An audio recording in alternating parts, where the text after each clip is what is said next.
Agus juga mengatakan bahwa sebenarnya ia diselamatkan oleh seorang pria yang kemudian menyuruhnya untuk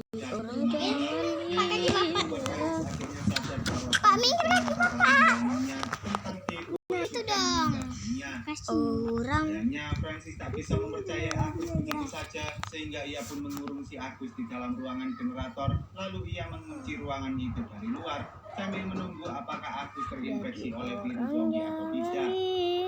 Singkat cerita, saat semua orang sedang tidur, Joshua tiba-tiba membangunkan Iris sambil mengatakan bahwa ia ingin mengajak ibunya untuk pergi dari rumah tersebut dan mencari keberadaan Diego. Namun sayangnya Iris tak bisa pergi meninggalkan Lucas begitu saja.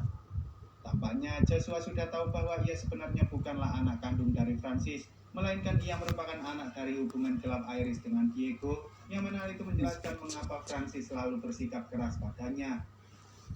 Pada akhirnya Joshua pun memutuskan untuk pergi dari rumah itu sendirian, dan ia pun berjanji jika ia berhasil menemukan Diego, maka ia akan memaksanya untuk menjemput sang ibu dan juga Lucas, karena ia sudah tak bisa mempercayai Francis lagi. Keesokan harinya, Iris pun memberikan beberapa makanan pada Agus karena sepertinya ia tak terinfeksi oleh virus zombie sama sekali. Dan ketika Francis datang, ia bertanya pada Iris di mana Joshua berada karena ia ingin meminta maaf tentang kejadian semalam.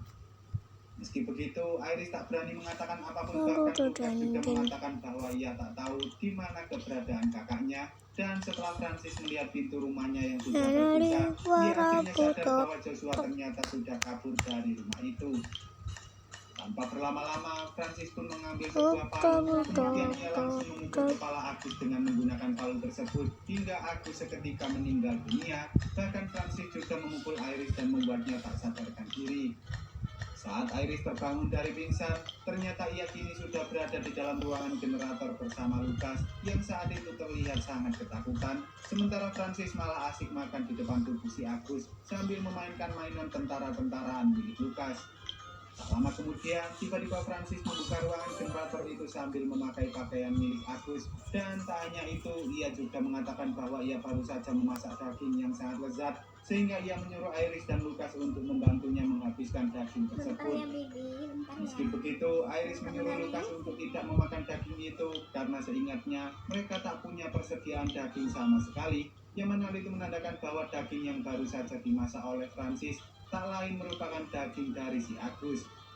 Melihat istri dan juga anaknya yang tak mau makan, Francis sempat mengamuk dan membanting makanan itu sambil mengatakan bahwa dulu ayahnya juga sering memarahi